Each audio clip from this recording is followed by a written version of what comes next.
Welcome to the Tuckcast with a splash of bourbon, presented by Tuckasegee Fly Shops with locations in Bryson City and Sylva, North Carolina. Be sure to follow the crew on Facebook at Tuckasegee Fly Shop, Instagram at Tuck Fly Shop, and YouTube at Tuckasegee Fly Shop for the latest information and instructional videos. Be sure to visit tuckflyshop.com for all things fly fishing in Western North Carolina and beyond. Today's episode is brought to you by Norvise. From their original 1970s prototype to their new legacy stainless steel vise, Norvise has been committed to one thing: efficiency. The company's long-standing slogan, "Tie better flies faster," truly encompasses what the Norvise fly tying system does. The good folks at Norvise believes you deserve to tie your flies consistently and in less time because of the ease and benefits engineered into this outstanding tying system.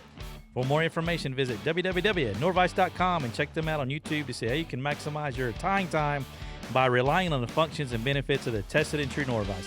I'm your host, Big Mess Shannon, joined by Bobby the Bearded Wonder Bennett, and welcome to the Tuckcast with a splash of bourbon. Hi. Hello, everybody. We are missing Coach Dale Diesel Collins. He's been out on the water floating with some folks there, and I think he might be selling the Lexus. It's done. Oh, it's done. Yeah, he had to go to the bank and do all that fun stuff. Yeah, so the Lexus Saga is over. I think he's buying another one. I think so too, man.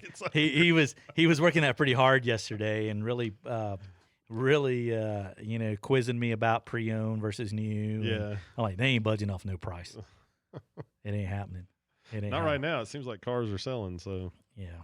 So who knows? So this is. He did all that work to it, and bye bye.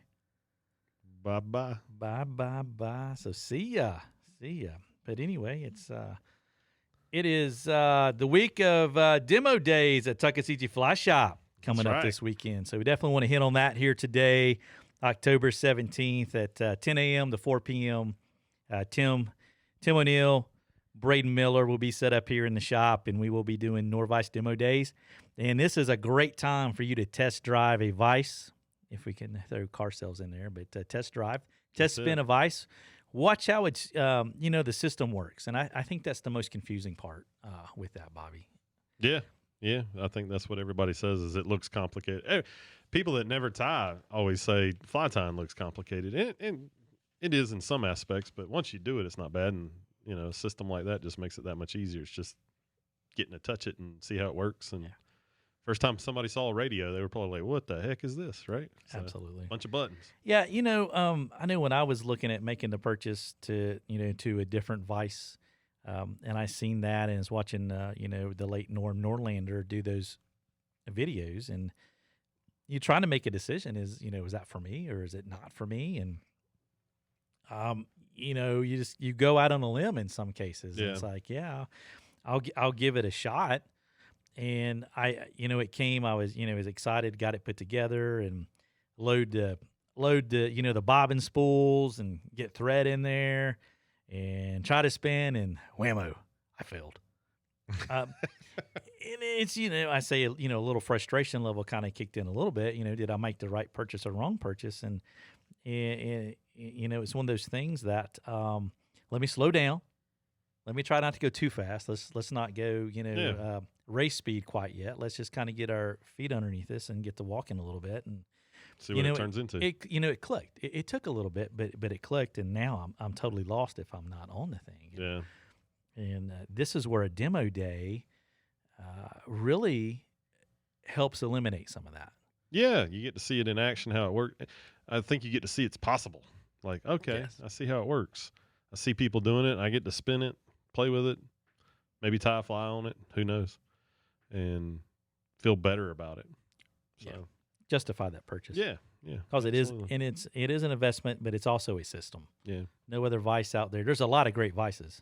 They'll tell you that, but this one here is a system for sure. So come check it out. Come check it out. There's going to be a lot of inventory here for you as well to purchase. So if you have a Norvise and you want to upgrade maybe to some different hubs, the Magnum hubs, or maybe the Legacy, the stainless steel.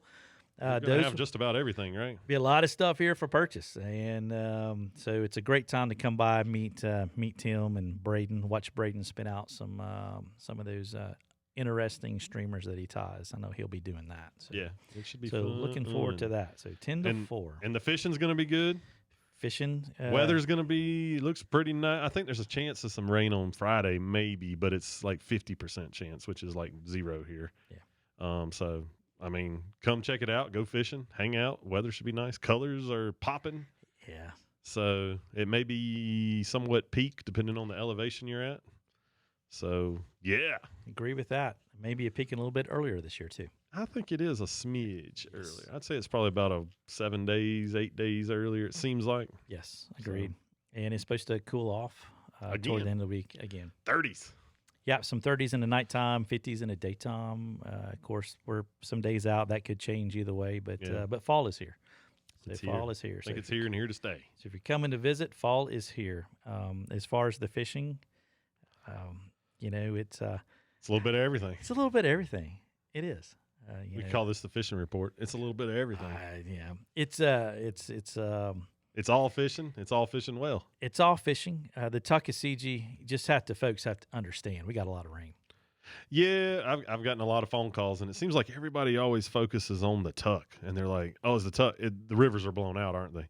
Because they see the generation of the Tuck, right? And I'm like, "There's a ton of water," and they're like, "I actually had a guy today on the phone. He's like, wow, I didn't realize how much water y'all had. I'm still coming up because I was coming to fish the Tuck." And I was like, "Man, you got all this other stuff to fish." I listed it all. And he was like, "Wow, I didn't realize all that. I got some research to do." So just know that, like, don't come here just for the Tuckasegee. There is a ton of water besides that. And it's all fishing good. The park's fishing good. I had guys in this morning that fished the Nantahala yesterday, the upper Nantahala. They said they caught fish all day. Every one of them caught double digits. Yeah, that's great to hear. So, I mean, even on high water yesterday, the Nantahala fished great. They said it was really clear. So, pretty much everything looks good. The Tuck's still a little off color, but for the most part, it looks like they're going to generate the next couple days. So, it's probably not going to be waitable till maybe Thursday. If they don't change something, who knows? We'll see. Duke can do that at a moment's notice. So, but all the small watersheds, the national park, Upper Nantahala, Fires Creek, Big Snowbird, West Fork of the Pigeon, all that stuff should be fishable this weekend. So come on. Yeah, absolutely. I agree with that. And the one thing I've been telling people, Bobby, is that we are now starting to experience our fall winter flows. Yeah. With less trees sucking up groundwater. Water is not going down as quick as That's true. And basically, we talk about flatten the curve. We're flattening the curve with water. So if you look at the graph, it did this dip, and then it literally is flattening out. So I really think that we're kind of going to hit those levels of what we might hit at the end of October, 1st of November earlier this year. So expect a little bit more water to deal with when you're waiting out there. It's just the nature of the beast for sure. But cool. Absolutely. Good fishing, that's for sure. Yeah. So definitely come check it out. Mm-hmm. Yeah, watch out for reds. Watch out for the beds for the brown trout. Yeah. I think the browns are moving a little bit. It seems that way. I was talking to somebody the other day that caught a bunch of wild browns on the upper Nantahala, which they're there, but usually after it's stocked, it's a lot of stocked fish. You don't catch as many wild fish. And they caught several wild browns. So that tells me that they're probably starting to move upstream, do their thing. So, yeah, pay attention to that. If you see a couple fish paired up, some of those larger fish, just leave them alone. There's no reason to harass them. Let them do their thing. That way we got more fish to fish. So that's right. Should be good. That's right. Yeah, absolutely. Yep. So we didn't really have a game plan coming into this thing today. We missed last week. It's been a week. It's October. We missed last week, and it's been, Katie bar to the door in the shops, phone ringing a lot and stuff. And like I said, Coach Adele was out taking care of some personal stuff, which is kind of tough this time of year. And we wanted to definitely kind of keep this thing rolling. Obviously go over the Norvise Demo Day, the fishing report, things like that. But we really didn't have any kind of like topic to hit. As we're having people come into the shop, one of the things that I'm stressing to you folks here, when we're knock on wood, we're still doing pretty well with wader and boot inventory, but we're starting to get down on some sizes on some products and stuff, and I think that's going to be the nature of the beast for a while. Yeah, it's hard to get some of the products, so manufacturing is slower than it usually is. And I think everybody's behind this year, just from what happened in spring. So, certain products, it's hard to come by. Some of the fly tying stuff's hard to come by right now.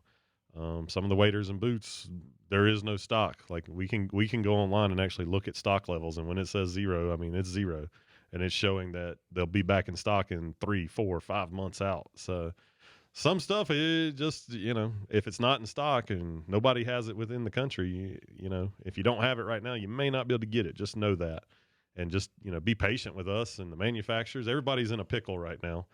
There's no great solution. We just all have to kind of be patient with it and be nice to each other. Yeah. And, Yes. have fun with it, even though it is frustrating sometimes. We all get it. I know I get frustrated. Some of the takeout lines at food restaurants are ridiculously long sometimes, and I'm like, man, I hate waiting in this. But at the same time, you got to go, hey, right. They're doing the best they can. They might be short on staff.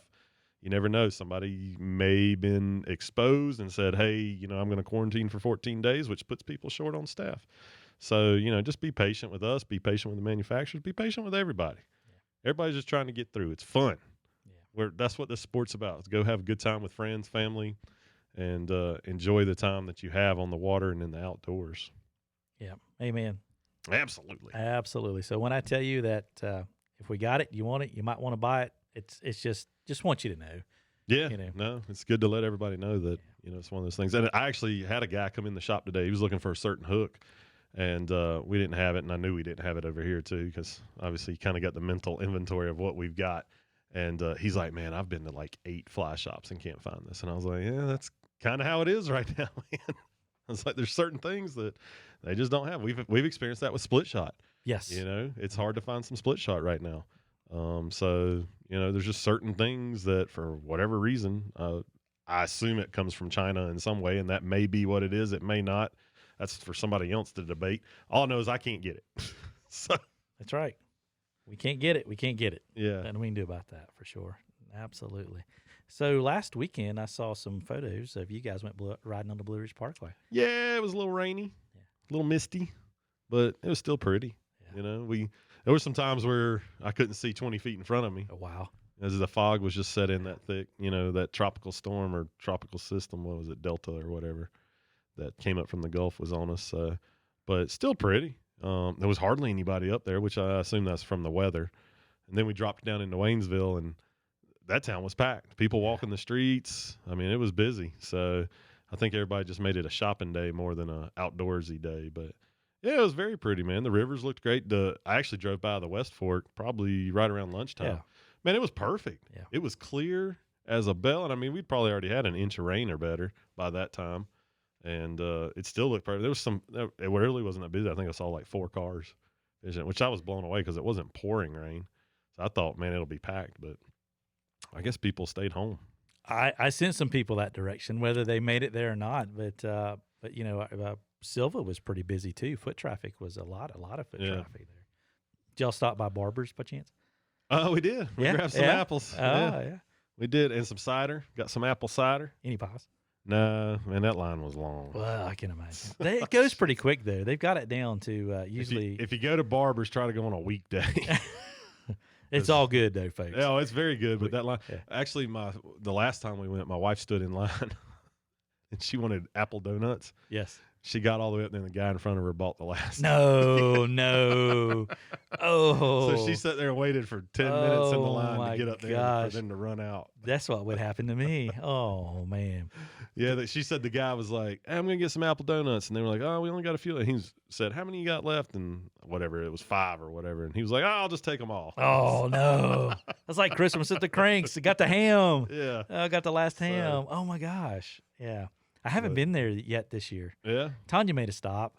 She brought some home. That's some good stuff. Yeah, we always try to grab some apples at least. It's nice to have fresh apples. Yeah. So. And you got it. You can try the different varieties there too. Yeah, yeah. Were they still doing that this year? Actually they're not. That's right, because of coronavirus. Usually they'll cut you a slice of apple and give it to you. Mm-hmm. But yeah, they're not doing that with the coronavirus. Man. So you don't get to try them. You kind of got to know what in your head you usually buy. And if you ever go, it's depending on certain apples come to harvest sooner than other varieties. So it depends on what's in harvest for those varieties at certain times. Like, I forget what we got this time. Jada something, some weird. I don't know if I've ever got it because we always get the Honey Crisp in the late summer, I guess I should say, and early fall, but they were out of those. Oh, yeah. But the ones we got are good. I mean, man, I love them. I eat an apple 2-3 a day when we buy them. Give me a bellyache, man. Yeah, man. Gosh, they're good. It's good stuff. So if you come and visit, definitely, make sure you stop by. Go to the orchard. Go to Barbers, and they'll run through Christmas. They'll run through the holiday time. Yeah, it's like August 1st, I guess December 31st or something like that, isn't it? They do. Usually? Yeah, you can order, like if you live local, you can order cakes and stuff, and they'll get them ready for you over there, which is. Yeah, their baked goods are good. It is. Maybe you should order some of those donuts so they haven't set back. Hey, that's on my wife. She's the one that wants those. I'm trying to steer away from sugar a little bit more. I got you. I'm not doing a great job of it. Yeah. Trying. It's kind of tough when we're busy like this, though, too. Yeah. You're like snacking on stuff. Well, it's always like down in Bryson. I'm like, I'll run across and get me a drink. And why is it so tempting down there to go to the Dollar General, for Pete's sakes? Let me go get me a Gatorade. Yes. Something like that. Right there looking at you out the window. Yep. So, makes it tough. Gotcha. Yeah. So, October is going to be wrapping up here, about halfway through. A lot of things happening up here for us. They'll stock a couple more times. So if you're up this way, and I tell you, man, people are coming up. People are visiting. If you're thinking about visiting the area, I think Dell hit it on the last podcast. Definitely with Marvin, you need to start looking at lodging. Oh yeah, a lot of lodgings booked. So yeah, if you're thinking of coming up anytime soon, definitely. What was that, Shannon? I think that was my phone. My bad. I thought it was on silent. I had a horn like that. I had a horn like that on my truck. Did you? I did on my set. So this is a great. I love this. So my papaw passed away, and he had a 73. We're just gonna let that thing go because I think it's cool. I don't know if they can hear it or not. They may or may not. Anyway, it's an Ooga Horn, and it came out of the woods. It was out of an old car, and papaw had that thing laying around the shop, and it was a big old cuss. So they lived up above us, and he decided he was going to put that Ooga Horn on the truck, and my younger brother, who was 10 years younger than me, got the biggest kick out of that. So when he would turn in front of the house to go up the hill, he would always blow that, that horn like that, right? So papaw passed away, way too early. I got my license, and that truck came to me, and it was a 73 Ford F100 XLT, long wheelbase, 3 on the tree.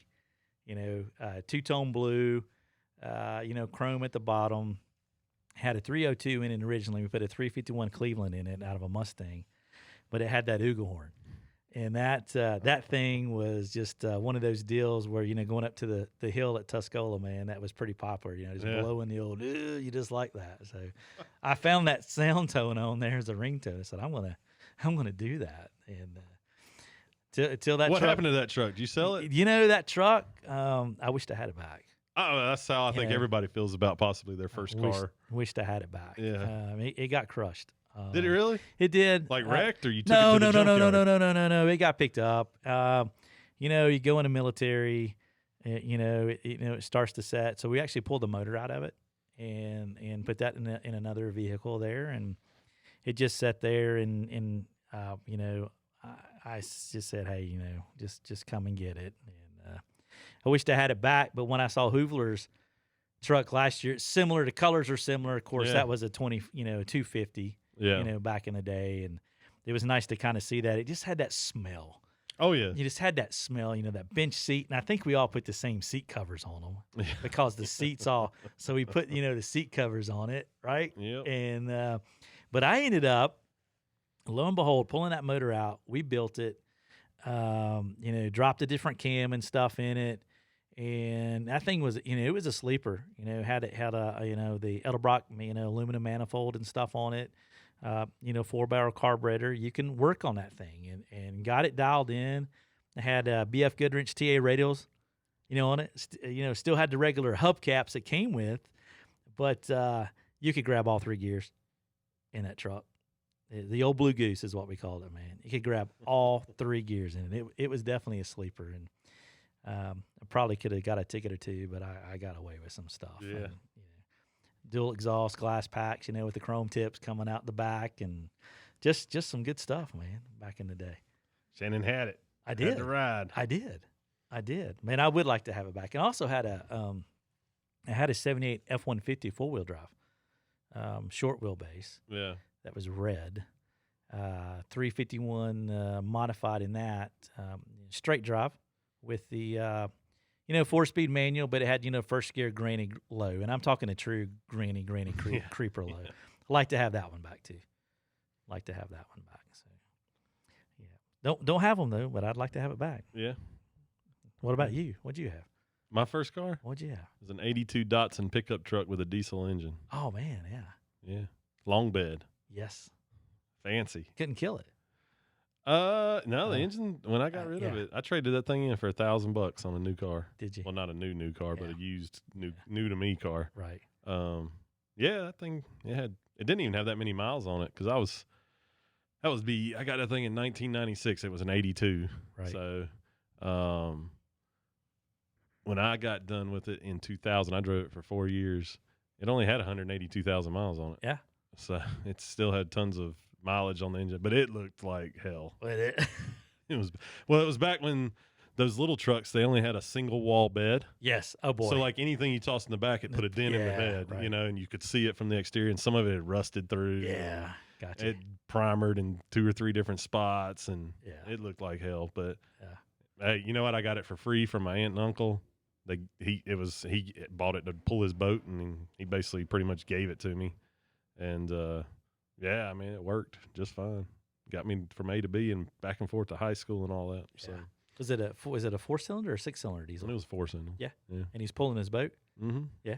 It did great. Yeah. Little 2-wheel drive. It was a bumper pull too back. Oh, it was a bumper tow. Yeah, man! Wow. It was on the bumper. Yeah, it was a metal bumper. Yeah. Oh yeah. Right to the frame. That's the way they were. Absolutely. Yeah, so the good days. Yeah, it was a good little truck. I did a bunch of landscaping in that truck. Did you? Yeah. I made a lot of money from that truck. So. There you go. And then I traded in for a Chevy Z71. Yeah. That was the cool thing. Oh, absolutely. That was the cool thing. Was it a fleet side or step side? Fleet side is a straight side. Okay. Fleet side. Okay. Yeah. Just a regular old automatic or extra manual? cab. Automatic. 350. No, it was the 327. It was the first year they did it because it was a 2000 Chevy. Okay. That was the first year they put those 327s. Oh, you're talking about like a 5 It had a 4.8. I guess. Yeah, so they had a 5.8 and a 4.8 and a 5.3. My buddy had a 98 Chevy Z71, and his had the 350 in it. Mm-hmm. But mine smoked him. Really? Yeah, we drag them every now and then. It was a straight shot that was about a half mile long. Absolutely. And I'm sure it was just gearing. Yeah. The way the new gears were in the newer engine. Yeah. You probably had a 373 gear ratio. I think the Z71 had a 373. It had the different shocks, skid plates. Obviously, it had the sticker, the decal on the side, which made it. Yeah. I mean, that was it. That's all it was. It was all about the decal. You could have went and bought a regular Chevy and put some off-road, all-terrain tires on and put those Z's, and no one would have known the difference, That's right. And saved yourself. That's right. Whatever, $5,000 probably. Right. So, yeah, we got all those things stuck in the mud one night. Did out you? In the cornfield. Oh, Lord help. It was the last time I said, I'm not using four-wheel drive unless I just have to use it. Yeah. Like, there's no reason to go looking for trouble. Yeah. Yeah, so, yep. They both got stuck. One of them got stuck. The other guy tried to get in and get the other guy out. He got stuck. And then I was like, look, we're going home. We'll come back tomorrow and get these out. And as I was trying to pull out, I got stuck. Oh. Oh. And we got a guy to come out the next day with a tractor and pull us all out. Yeah. So, and I'm sure your dad just kind of like. My dad never even knew about it. Oh, he does now. No. Yeah, I probably told him I about mean, it. he may, didn't say anything, but yeah. It was one of them things where a buddy came and picked us up. Yeah. I didn't live at home when that happened. Oh, so, okay. Yeah. It was one of them things where we just took care of it ourselves. Yeah. I mean, it's I think we gave that guy $200 to bring his tractor out and pull us all out. Oh, there you go, man. It's a quick 200 for him. Yeah. So it was easy enough. He trailered his tractor out there, pulled them out. And we took it. It was on game lands where we got stuck. Yeah. So, it was one of those like food plot cornfields. Oh, yeah. Yeah. Yeah. Somebody, Jeez. Well, yep. Good stuff, man. It was good stuff. That was fun things. I never did that. Go get stuck? No, not on purpose. No, absolutely. I didn't do it on purpose. It ended up that way. They did. They were out there, playing around, and that's what happens. I remember my one friend that was going in to rescue the other guy because dude, mud was up past his door. Like he was in some soupy stuff. Yeah. And I told him, I was like, dude, you're not gonna make it. And he's like, oh, I'm just gonna give it everything it's got. He got about 50 feet, and that thing just went. And it said on the frame, you can forget it. Yeah, oh yeah. The suction on that just stops. You're done. Just stop. So, just stop. Oh well, good times, bad decisions. That's very true. Let's get some good stories later, though. Yeah. Yeah. Well, I'm curious with the new Bronco coming out Yeah. I am next year, too. supposedly. We'll see if they can deliver on that. Well, that's the question. Everybody's put down whatever $100 or whatever to secure their Yeah, vehicle. that's that. We'll see. $100. That's funny. Yeah, I don't know. I mean, I love the way they look. Yeah. They're expensive. They look like the old one. Oh, they do. Yeah, You know? they got the retro look to them. Right. I'd love to have an old one. Absolutely. A lot easier to work on. Yeah, I mean, it's an engine and 4 tires. Yep. I mean, it's Tie rods, yeah. axle. I mean, it is. I mean, it's very simple to work on. Where these new ones, man, woo. Yeah. But somebody's going to get one. They're going to modify it. They're going to lift it. They're going to do all kinds Well, of they stuff. got that Squatch kit or whatever Really? that you can throw on that new Bronco that's got like everything. So I don't know. I'm sure somebody around here will buy one and we'll get to see it in person. So they'll probably have one sitting up here at the dealership. So I'm what's sure. happening is people our age, are now engineers and designers. It's true. And they're kind of like designing stuff like, I remember this when I was a kid. I Let's think bring that's it what's back. happening. I mean, you look at what the Camaro and stuff like that. Well, it makes sense from a marketing standpoint to market to those people too. Mm-hmm. That remember those vehicles and go, hey, they're going to want this. Yeah. So it's and who knows? I'm sure tons of people probably emailed Ford and said, bring back the Bronco. I mean, so. But make it look better than the 90s Bronco, not the OJ Bronco. Oh, the OJ Bronco, man. The OJ. The Bronco too. Oh, that's pretty cool. Dale had a Bronco too.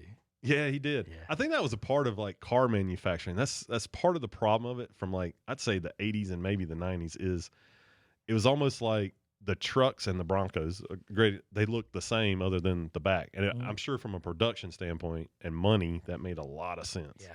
Cuz it's like hey, the headlights, the grill, all that's the same. Yes. Let's just produce it and it just kind of kills the uniqueness of cars in a way. Yeah, they had the Ford Ranger. Which the Bronco 2 was close to that. Right. So they at that probably, and not knowing, I don't want to be misquoted, but I'm sure they probably shared the same chassis. I would imagine. I'm sure everything was the same except for one had basically a built-in topper. Yeah. And then the same thing for an F-150 and the Bronco. I guess it'd be Bronco 3 or whatever they would call it. Yeah, the OJ Bronco. It's called a full-size Bronco. Yeah, I mean that was a full-size F-150. That was basically. a 150 with, and you could, people would take them off. Yeah. So my brother-in-law has the OJ Bronco. Does he? Dude, I want it. You want it? I want it. Do you? It's a perfect guide vehicle. Oh, there you go. I mean, you think about it, right? I mean, it's four-wheel drive. It's white. That thing came to. Did it go to auction, or was I watching a video of Pawn Stars and I think they were looking at buying that thing? Like it was the actual OJ Bronco. Man, I tell you. That was, because it was actually his buddy's Bronco. It wasn't OJ's. Right. Whatever it is. I forget that. When guy's he name. was actually laying down in the back. Yeah. His friend was driving. Yeah. And he was actually in the back, like lying down. And then everybody was on the freeway, on the bridges overpass, like cheering him on and stuff. I remember seeing, like, what's going on with OJ? This ain't the Hertz commercial in the airport, man. But yeah, the new Bronco, man. Yeah. I'm excited to see it. I am too. Like I said, I don't know if I'll actually ever buy one, but it'd be cool to see one. The International Scout would be a cool one too. Man, I saw some giveaway on Facebook about that. International Scout and $20,000, and I was like, yeah, this is a scam. But man, my dad talks about those, about how they were the best, like all around, could pull anything, get out of any mess vehicle. Yeah. He always is talking about those, but you never see them. I guess there probably wasn't that many produced. I don't think so. And then they probably all rusted out, I would imagine. Yeah. That's kind of what happened to those old Broncos, is a lot of them just turned into rust. Yeah. So who knows, man? Yeah, that's it, man. Cars is pretty cool. Got off on that good tangent. But it's back in my day, we'd throw the gun rack in the back of the truck. I don't know about you, but we'd go to school with our rifle in the back, go to class. When you're done from school that day, you go hunting. Yeah. It was normal to have the old. That was the other part of the truck. You had a gun rack somewhere. In a Bronco, they put them on racks, they but put no them on the guns. side, Yeah, like really? the side windows. Yeah. They would put them in there, but that was definitely different times. Yeah. We weren't allowed to have firearms, but we could have a gun rack. We had gun racks in our gun trucks. racks. Yeah. Some Some no had firearms. Some had fishing poles on them. Some I had hung fly my hat rods. on them. Yeah, that's it. It's like baseball hat. It Yeah, hangs on it. right. There you go. That type of Some thing. good stuff right there. That's some fun stuff for sure. Well, there we go. Man, I don't know. we're kind of winging this one here, man. So what's your boy Dak Prescott? What's he gonna do? Recover. Man, he And that was tore that ankle up. He did, and you brought that up. I seen the Theismann thing. I remember. Oh yeah. I remember where I was at in the living room when that went down. Yeah. I remember that just like it happened yesterday. I didn't see the Alex Smith injury. Yeah, I don't know if but it was kind of similar to the Theismann's. But Dak, I thought the guy who was going to get hurt in that play was the defender that he shoved to the ground. Yeah. He came and he just threw that guy down. But yesterday, we've dropped DirecTV, and Braden had the YouTube up on the big TV at the house, and he was going down, and I said, hey, wait, back up for just a second. And there was an orthopedic doctor who apparently he has a channel. He goes over sports injuries. He explains them. So he had the video of Dak Prescott, and he went through it frame by frame, and he actually showed it wasn't when he was tackled that it happened. When he planted, you could see it basically start to rotate. So when he put that force down and planted, that's when that actually started. It wasn't actually the impact of the tackle. Yeah. It had already begun. The other thing he pointed out now that I seen him go through it, I remember it happening when Dak set up and he seen it. He picked his leg up, and I remember seeing him picking it, but he slammed it against the ground twice, like he was trying to put it back in place. But at the time, it didn't really register because I'm like, oh my gosh, that's not good. Oh, you could see how it was turned. But he actually, and if you look at it, you're like, boom, you see him like twice. But he actually had the skeletal model, and he basically, what happens is it just basically twisted. Yeah. And when you have that dislocation of an ankle, it usually does go to a fracture. What I don't know is if it was a compound fracture and broke the skin, which gets into a little bit more stuff. That I don't know and haven't researched. But, they're saying that potentially he could be ready for spring ball. Yeah. Apparently the Cowboys, and hopefully so, are standing behind, Dak. They're just not shoving him to the curb. Stephen Jones, the president, has come out with a statement. I know that there's been a lot of support league-wise. I don't care for Stephen A. Smith. I just don't care for him, but he come out and was just saying, this was Jerry Jones's fault with, the franchise tag and stuff like that. It's not his fault necessarily that he got hurt. It's not. I think it's coming down to the money aspect of it. Yeah. So we'll see. You hate to see any pro athlete go through any type of horrific injury like that. Anybody, yeah. And, on TV with, millions watching on TV and see the pain that they're going through. It's a very traumatic event. And I think it goes back to the point that Dak was very vocal about having some issues with some, I don't want to say mental illness, but some things in there too, depression type things. And this can be the other aspect. You go through this here, you have to mentally go through this, and when you physically get healed, you've got to mentally heal as well. Yeah. So we'll see what happens with that. I had a friend. I played softball after high school since I couldn't play baseball anymore, and we were at a tournament, and he did pretty much the same injury that Dak's got, but he did it sliding into second when he hit second, man. And I remember looking, and he was holding his leg up, and his ankle was just like you could tell it looked like it just twisted off the leg, right? Like totally. Yeah. It was disgusting. It's terrible. But yeah, there you go, man. I pretty much did that right there with my wrist. Shannon's got the scars to prove I have it right there. I had external fixation with that, but almost the same exact thing with the lower distal radius, which would be equivalent to to the angle. But this is definitely not equivalent to the amount of power that you have on that ankle for sure. And just he's a big guy. So the real question is if it was already happening before he got like tackled and landed on, is it the turf? Remember how everybody's always said that like natural turf breaks away, it reduces it, and supposedly the new turf is good about that. But you do have to wonder, man.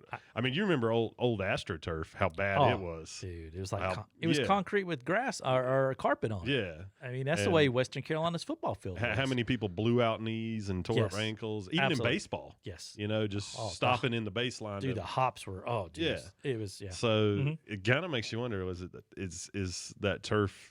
I think actually somebody said something about the Giants field a couple weeks ago. Right. So the Niners had all the injuries up there. And I guess it was the was that at Giant Stadium? Yes, it was up there at MetLife, and that's where the Jets play too. So you think there's some? So we had this conversation. I say we, it was me, Andy, and Dale. Yeah. In here last week, and we were talking about that. And the players' union president came out and made a statement that they want all the teams to go to natural grass. And I don't know if they had this data that says that you have less injuries, yada, yada, yada, yada, yada on it. Is it plausible? I mean, anything's possible. I'm not a scientist to know that, but only thing I know is athletes are bigger, stronger, faster. If you went to natural grass for all those stadiums, like some of those stadiums, like they'd have to retrofit the stadium to be able to do it. Yes. Like the Superdome. They don't have a little thing where the field slides outside and then slides back in to get sunlight. And they can't open the roof. They can't open the roof. Like they can in Mercedes-Benz. So you're talking billions of dollars to do stuff like that. Absolutely. So it's almost... I don't think it'll happen. No, I don't think so either. I just think we're to the point where they're just so strong. You literally... The Bo Jackson thing where he's so strong you can rip your muscle away from your bone. And I think that's where we're at with these people. He's not a small dude. No, he's not. Dak is a big man. Yeah. He's a big guy. But it is funny. I didn't realize, I hadn't even put two and two together that they were playing the Giants at Giant Stadium and that, a few weeks ago, the 49ers had all that. Yeah, but no, the Cowboys were playing in Dallas. That happened, but the Niners was playing. Yeah, at Giant Stadium. At Giant Stadium, and that's where they lost. That's where they lost, Bosa, and they lost good boom, boom, boom. And also Barkley went down. Saquon Barkley for the Giants went down as well. So that's interesting, though. Yeah. Is turf doing some of it? Yes. I mean, there's always been knee injuries. Theismann's was on, but he got rolled into, Well, right? So Lawrence Taylor, absolutely, when he went down with the sack. Crushed his knee. It has his down in his lower leg. Yeah. It's sticking out. I mean, it was gnarly. It ruined he was done. Yeah. I wonder, though, if they had the technology we have today back then. Because you look at Alex Smith, he did make a return. It was kind of ironic. I said Alex Smith comes back, the game prior. Yeah. And then here comes Dak, and then boom, he goes down. And you're like, golly. You go from one emotion to see like a guy made it back from a life-threatening injury, because it really was life-threatening, could lose his leg. Yeah. Will he live to the point where this guy goes down? So, yeah. Amazing. So, we'll see. Knock on wood, I've never broken a bone. Oh, really? Never broken a bone in my body. I hope you don't. So with all the stupid stuff I did and playing football, baseball, basketball, all that, never twisted some ankles, but never anything too serious. I didn't until I was in the military. Yeah. Of all the stuff too, and all the stuff we did as kids. Yeah. I mean, all the falling out of trees and wrecking bikes, and I had many opportunities to really whack some stuff up. But I left a lot of skin on asphalt and trees and stuff like that, but never broke anything. Never had stitches either. Me either. Until never had stitches. Wham! I mean, it's I think we all as kids back then, we had the chances for that, but it happens. But we'll see. NFL season's been quite interesting so far. My Cowboys are 2-3 and leading the division. Man, North Carolina's number 5 in the country. I know, but they've not played. I mean, they scored 56 points the other day. It's weird to see like teams that, and not to say that they shouldn't be a top 25 team, but it's just weird to see teams that you're like, they're not number 5 in the country. Yeah. But it's because half the country's not playing. Well, right. So the Big Ten's coming back. But you look at LSU's lost 2. Yeah. I mean, it's just like, what's going on? That Ole Miss Alabama game, holy cow. Auburn got away with supposed to be spiking a ball, but he turns it. First of all, it was a fumble. Then he picks it up and he goes to spike it, but he turns around backwards and spike it. That should have been a fumble recovered by the other team. They called it wrong, and so they kick a field goal and win. So there's some crazy stuff last weekend, but Clemson Tigers are still rolling. They're going to have a big matchup with Notre Dame at Notre Dame this year. that could be. But they're doing the top ACC's taking the top 2 teams. They're not doing an Atlantic and Coastal. So it's just whoever's best out of the entire. The top 2 teams will play each other for the ACC championship this year. That's cool. You think NCAA will do anything for like national champion, or are they just going to be like, no, we're not doing it? Oh no, this is going down. You think there's a football playoff just for money reasons? Oh yeah, yeah. You saw what happened when the ACC and the SEC started playing. Everybody said, I think we can play, you know, and they see like, ooh, money. It was dollars, right? Yep. Absolutely. So, you know, and that's what kind of goes this time of year. We get people coming up here to fish. They're watching football afterwards, and we're starting to see that. So it's all kind of falling back in place. And the MLB playoffs as well, championships, you know, the Braves and the Dodgers are playing, and you got the Rays and the Astros. Astros with a losing record. Are they stealing signs? I don't know, but they won now. But they're down like 2-0. I think 2 games to nothing to the Rays. Yeah. And the Braves are up 1-0 on the Dodgers after last night. But they should be playing now as we speak. So got to get home. I'm kind of hoping for a Braves-Rays series. Yeah, might be. It'd be kind of a little different there too. So the Astros just didn't. Is this going to be that season where there's an asterisk beside any champion? I don't know. You know, because it wasn't full seasons or. But there was more teams in the playoffs. Yeah. It's just like hockey, man. They had the tournament. Basically, they did a tournament in baseball. You know, the best of 3, then a best of 5, and now the best of 7. Yeah. And then the World Series. So more teams had opportunities. Maybe they should just do that from now on. It was kind of neat because people had a chance. Yeah, because it gives people across the country hope. It did. Yeah. It really did. So maybe it's when we need it. Our country needs the sports. We need a distraction. Need something. Yeah. Amen to that for sure. Need to come and fish. Absolutely. Well, good deal, man. I'm about ready to go grab something to eat. Me too. I think Tanya and them are doing some stuff, some crafting and things like that. So be sure to get up here with us and see us this weekend if you can. And certainly if you have any questions or you want to pick up any of the Norvise products, certainly, you know, hit us up. We can take care of that. We got some of the stuff up on our website, but if there's something you're wanting that's not there, just drop us an email. You can email us at info@tuckflyshop.com or, you know, send me one at Shannon@tuckflyshop.com, and we can get that for you and get that sent out to you. So there's a lot of product. We just can't have it all in the shop, but we have access. And for that, since that's made in the USA, typically those products are available to get out there to you. So with that being said, I think we're going to start to wrap this up. I want to see if I can get through this without screwing it up. So Tim and guys, I hope you make you proud on this here, but special thank you to Norvise for making this episode possible. The good folks at Norvise believe that you deserve to expect consistency and efficiency out of your tying system. When tying on a Norvise, you will quickly see the benefits of tying flies while physically spinning the vise. This is a remarkable feature that I strongly recommend watching on the Norvise YouTube channel. There are a lot of great rotary vices on the market, but only the Norvise spins the hook.